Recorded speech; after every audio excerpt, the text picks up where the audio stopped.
Assalamualaikum warahmatullahi wabarakatuh. Selamat pagi, Ibu dan teman-teman semua. Perkenalkan, kami dari kelompok 3 yang kali ini akan membahas kasus tentang Crispy Kreme Donuts. Sebelumnya, perkenalkan, saya Salimatu Sadia Rusli, yang mana pada kali ini saya menjadi moderator untuk memandu presentasi kelompok 3 pada kali ini. Sebelumnya, saya bersama teman saya, yaitu Asifah Asri Aini Arahab dan Yogama Prima. Untuk ringkasan kasus, akan saya jelaskan sendiri. Yang pertama, ada latar belakang perusahaan. Krispy Kreme awalnya adalah sebuah toko donat tunggal di Winston-Salem, North California, pada tahun 1937 dengan pendiri bernama Vernon Rudolph. Vernon memperoleh resep donat khusus di perusahaan tersebut dari seorang koki Prancis di New Orleans. Mulai membuat dan menjual donat secara grosir ke supermarket. Hingga dalam waktu singkat, produk-produk Rudolph menjadi sangat populer hingga menjual langsung ke pelanggan dan lahirlah konsep pabrik. Dan pada akhir tahun 1950-an, Krispy Kreme memiliki 29 toko di 12 negara bagian, banyak diantaranya dioperasikan oleh waralaba. Selanjutnya, pada tahun 1989, Krispy Kreme telah terbebas dari utang dan perlahan mulai berkembang. Perusahaan ini berfokus pada donat khasnya dan menambahkan kopi bermerek pada tahun 1996. Dan pada tahun 2000, tepatnya di bulan April, Krispy Kreme melakukan penawaran umum perdana atau IPO terbesar dalam beberapa tahun terakhir.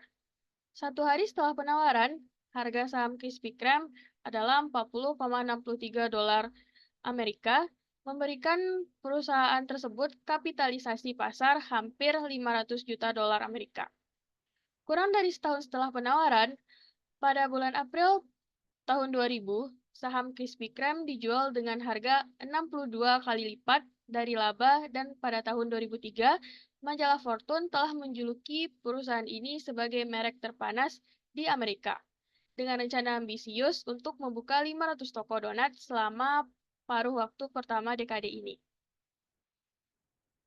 Nah, adapun bisnis Krispy Kreme, selain menjual di tempat, yang mana menyumbang 27% dari pendapatan, penjualan di tempat ini memberikan kesempatan kepada pembeli atau pelanggan untuk melihat proses produksi.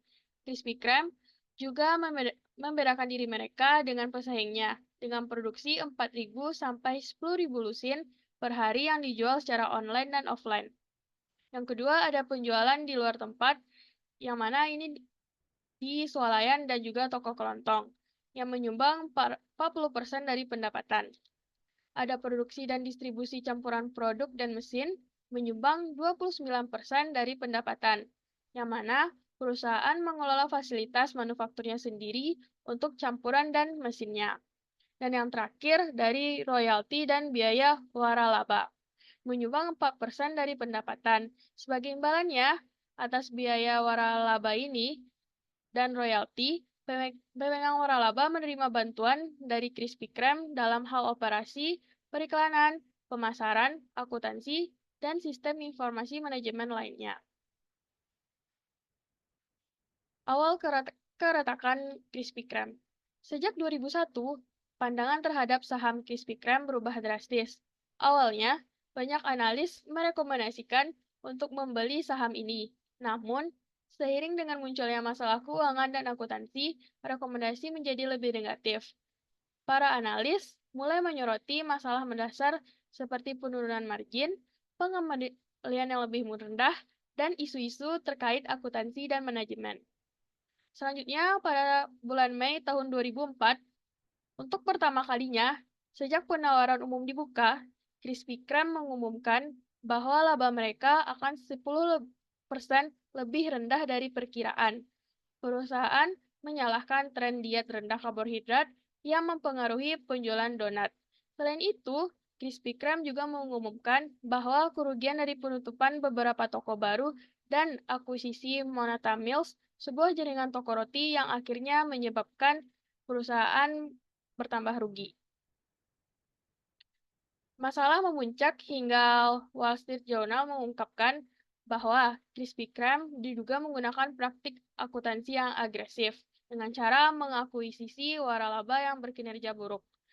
Pada awal 2005, Krispy Kreme mengumumkan akan memperbaiki laporan keuangan untuk tahun fiskal 2004 karena kesalahan dalam akuntansi akuisisi waralaba. Penurunan nilai saham Krispy Kreme yang tajam menimbulkan pertanyaan besar tentang kesehatan finansial perusahaan dan manajemen internalnya. Hingga pada akhirnya, ekspansi yang terlalu cepat dan praktik akuntansi yang dipertanyakan menyebabkan Krispy Kreme mengalami penurunan tajam dari puncak kejayaannya. Yang kedua, masalah yang dihadapi akan dijelaskan oleh Yogama.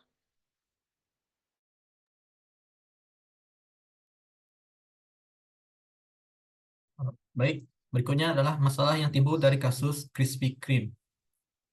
Masalah pertama adalah masalah akuntansi. Dalam masalah akuntansi, Krispy Kreme mendapatkan beberapa masalah. Yang pertama, pengakuan pendapatan yang tidak tepat.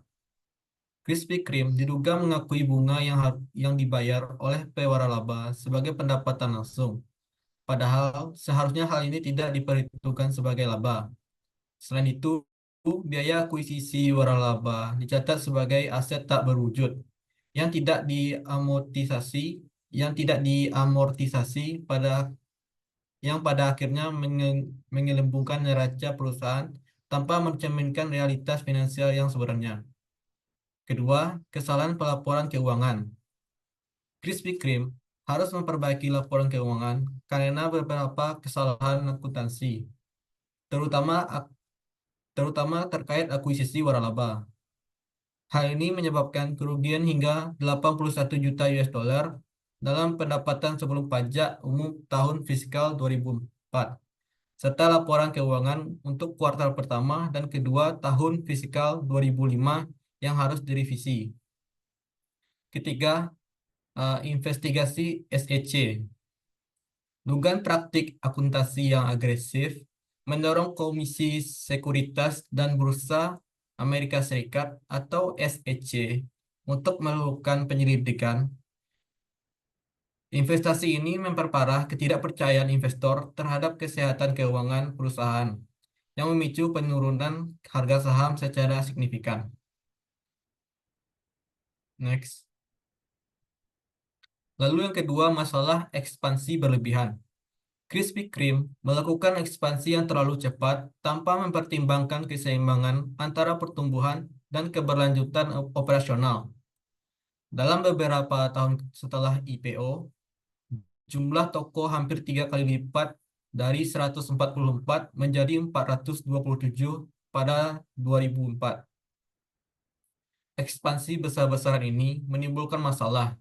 Yang pertama itu kejenuhan pasar Krispy Kreme yang mulai kehilangan daya tarik eksklusivitasnya ketika donat mereka dijual di terlalu banyak tempat, termasuk 20.000 supermarket, minimarket, dan lokasi lainnya. Kehadiran yang terlalu meluas ini menurunkan citra premium dan merusak nilai jual merek. Kedua, tergantung pada biaya pertumbuhan toko baru Krispy Kreme, terlalu mengandalkan keuntungan dari penjualan peralatan dan dengan margin tinggi kepada pewaralaba serta biaya awal pertumbuhan toko baru. Ketika jumlah toko baru yang dibuka menurun, pendapatan dari sumber ini juga menurun drastis yang semakin memperburuk situasi keuangan perusahaan.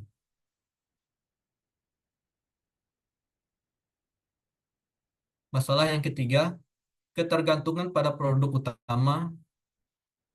Krispy Kreme sangat bergantung pada penjualan donat gula yang menyumbang 60% dari total pendapatannya. Ini berbeda dengan pesaing utama mereka, Dunkin' Donut, yang memiliki diversifikasi produk lebih baik, seperti kopi yang menjadi produk andalan mereka ketika tren diet rendah karbohidrat atau low carb diet mulai populer di Amerika Serikat awal 2000-an. Penjualan donat mengalami penurunan, namun Krispy Kreme tidak cukup cepat menyesuaikan diri dengan perubahan permintaan konsumen. Hal ini menjadi salah satu alasan mengapa penjualan mereka menurun drastis pada tahun 2004. Masalah keempat, manajemen yang kurang efektif. Beberapa analisis menyoroti bahwa manajemen Krispy Kreme kehilangan fokus pada operasi inti dan terlalu sibuk dengan ekspansi. Keputusan untuk membuka terlalu banyak toko dan ak- dan akuisisi waralaba yang tidak dapat dikelola de- yang tidak tepat dikelola dengan buruk, yang menyebabkan banyak unit bisnis yang merugi. Selain itu, ada kesan bahwa waralaba tidak mendapatkan dukungan yang cukup dalam mengelola bisnis mereka, baik dari segi pelatihan maupun dukungan operasional. Masalah kelima, dampak kepercayaan investor. Krispy Kreme pernah dianggap sebagai Starbucks berikutnya di Wall Street, namun serangkaian masalah akuntansi, kinerja yang buruk, dan penurunan penjualan membuat investor kehilangan kepercayaan. Ini mencerminkan dari penurunan harga saham dari 80% dalam 16 bulan, dari puncaknya pada Agustus 2003 hingga akhir 2004. Bahkan setelah perusahaan mengumumkan perbaikan laporan keuangan dari investigasi SEC, banyak analisis tetap skeptis terhadap kemampuan perusahaan untuk pulih dari kritis ini. Reaksi analis, pendapatan para ahli. Pendapat para ahli. Menurut John Ivankoe, JP Morgan, dan Sekuritas INC atau Incorporate, penurunan volume toko baru menunjukkan mode investasi yang memburuk. Kontrak pengembangan toko yang direstrukturisasi, format toko yang lebih kecil, dan pengurangan biaya yang dikenakan untuk peralatan dan bahan yang dijual ke waralaba diperlukan. Lalu menurut Jonathan M. White and KeyBank Capital Market, tantangan yang dihadapi Krispy Kreme Donut termasuk kompresi margin, pengembalian yang lebih rendah, penyelidikan SEC, dan saturisasi produk. Saat ini lebih besar daripada pendorong positif perusahaan. Lalu menurut John S. Glass, CIBC World Market, neraca Krispy Kreme menjadi membengkak selama 2 tahun terakhir dengan niat baik akuisisi ditulis yang mungkin perlu ditulis. Akibatnya, laba atas modal yang diinvestasikan Krispy Kreme Donut anjlok menjadi sekitar 10% berbanding 18% 2 tahun lalu sebelum akuisisi ini. Lalu menurut Glam and Gard and Lake Mason, manajemen tidak fokus pada operasi sebagaimana mestinya. Akibatnya, terlalu banyak unit yang dibuka di lokasi yang buruk karena perusahaan melipat gandakan basis unitnya sejak tahun 2000.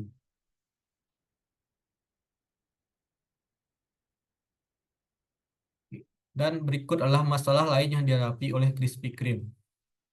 Masalah, per, masalah yang pertama, mengandalkan sebagian besar keuntungannya pada harga tinggi peralatan margin keuntungan yang mengharuskan pewaralaba untuk membeli setiap toko baru.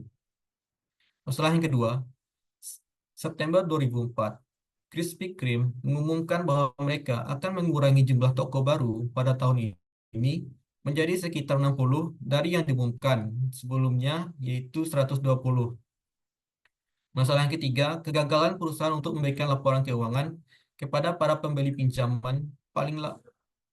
paling pinjamannya paling lambat tanggal 14 Januari 2005 dapat dianggap sebagai prestasi berdasarkan fasilitas kredit perusahaan sebesar 150 juta US dollar. Lalu yang terakhir, kegagalan keempat, kega- yang terakhir kegagalan Krispy Kreme untuk mengajukan laporan tepat waktu juga menempatkan perusahaan pada risiko sahamnya akan dihapus dari Bursa Efek New York atau NYSE. Pada akhirnya, hari berikutnya, saham Krispy Kreme diperdagangkan dengan harga kurang dari $10 per saham. Selanjutnya, saya kembalikan ke moderator. Baiklah, untuk teori yang digunakan serta solusi untuk kasus ini akan dijelaskan oleh Asifah. Kepada Asifah disilahkan. Baik, setelah dijelaskan masalah-masalah yang timbul dalam kasus Krispy Kreme, selanjutnya adalah teori-teori yang digunakan untuk memecahkan kasus ini. Yang pertama ada signaling teori, yaitu teori ini yang memberikan isyarat yang dilakukan oleh perusahaan kepada investor atau pihak luar.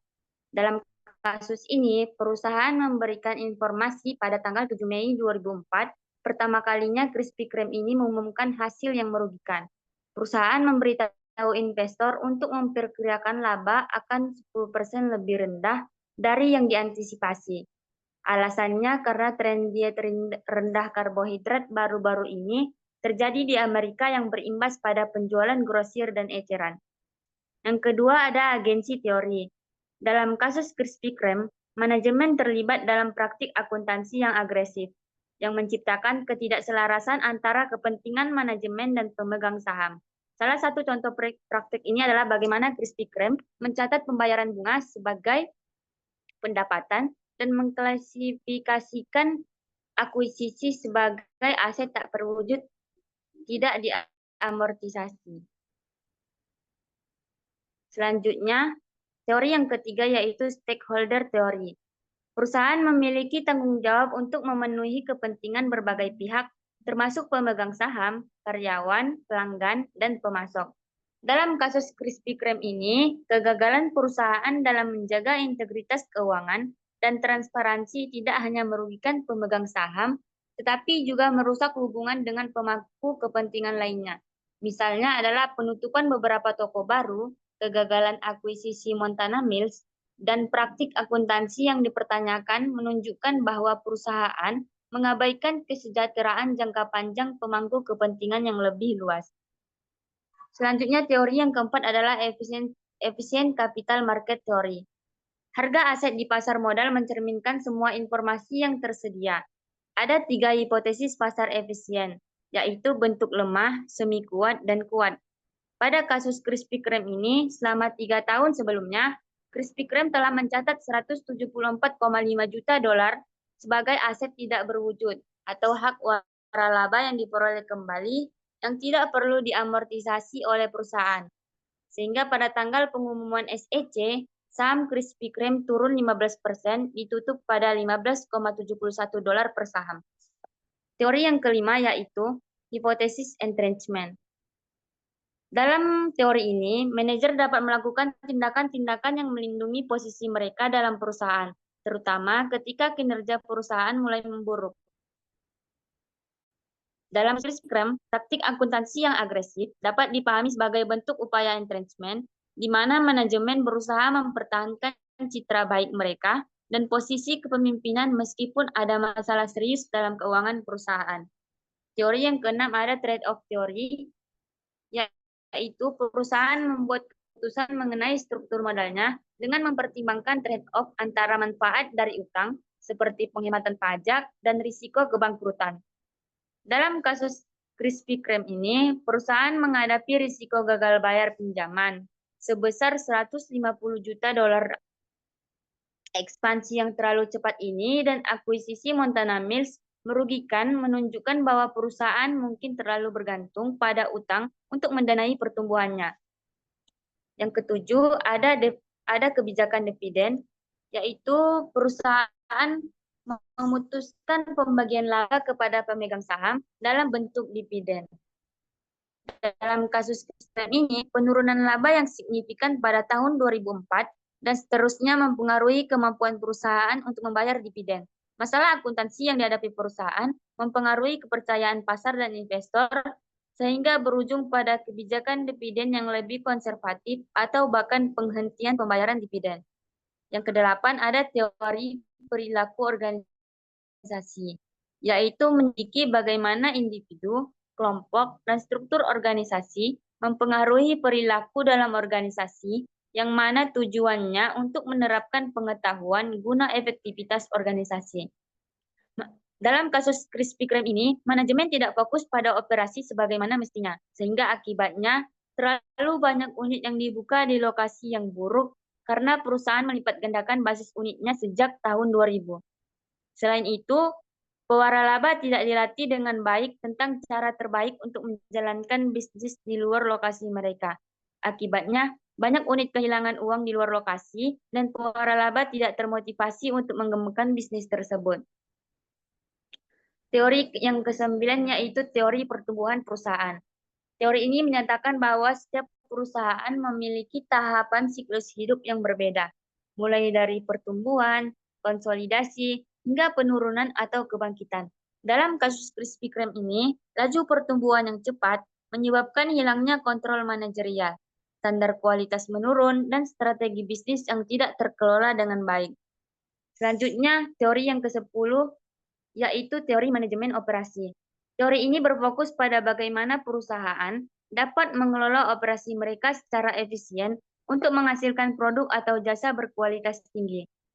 Krispy Kreme mengalami masalah dalam menjaga standar kualitas produk di tengah ekspansi yang terlalu cepat, terutama ketika donatnya dijual di lokasi-lokasi non-tradisional seperti supermarket. Selanjutnya adalah solusi untuk kasus Krispy Kreme ini. Yang pertama, perbaikan transparansi keuangan dan akuntansi. Pengakuan pendapatan dan pencatatan aset yang tidak tepat harus segera diperbaiki melalui penerapan standar akuntansi yang lebih ketat. Pihak manajemen harus transparan dalam menyajikan kondisi keuangan yang sebenarnya kepada para pemangku kepentingan, termasuk investor dan pemegang saham. Solusi yang kedua ada reformasi manajemen dan pengawasan. Salah satu langkah yang bisa diambil adalah meningkatkan peran Dewan Direksi Independen dalam pengawasan kebijakan dan kinerja manajemen. Dewan ini bisa memastikan bahwa keputusan bisnis yang dibuat dengan fokus pada keuntungan jangka panjang dan kesejahteraan semua pemangku kepentingan, bukan hanya demi pertumbuhan jangka pendek atau untuk mempertahankan posisi manajemen. Solusi yang ketiga yaitu diversifikasi produk dan layanan. Ketergantungan Krispy Kreme ini pada donat sebagai produk utama membuat perusahaan rentan terhadap perubahan tren diet dan kebiasaan konsumen. Krispy Kreme ini sebaiknya harus melakukan diversifikasi produk secara lebih agresif. Perusahaan bisa memperkenalkan produk makanan dan minuman lain yang lebih sesuai dengan tren pasar dan permintaan konsumen. Solusi yang keempat yaitu kendalikan ekspansi. Ekspansi yang terlalu cepat adalah salah satu penyebab utama kejatuhan Krispy Kreme. Kedepannya, perusahaan sebaiknya harus lebih selektif dalam memilih lokasi toko baru dan lebih fokus pada efisiensi operasional daripada jumlah toko.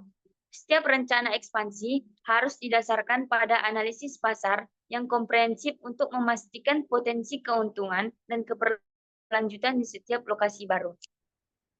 Solusi yang kelima yaitu pemulihan citra dan kepercayaan investor.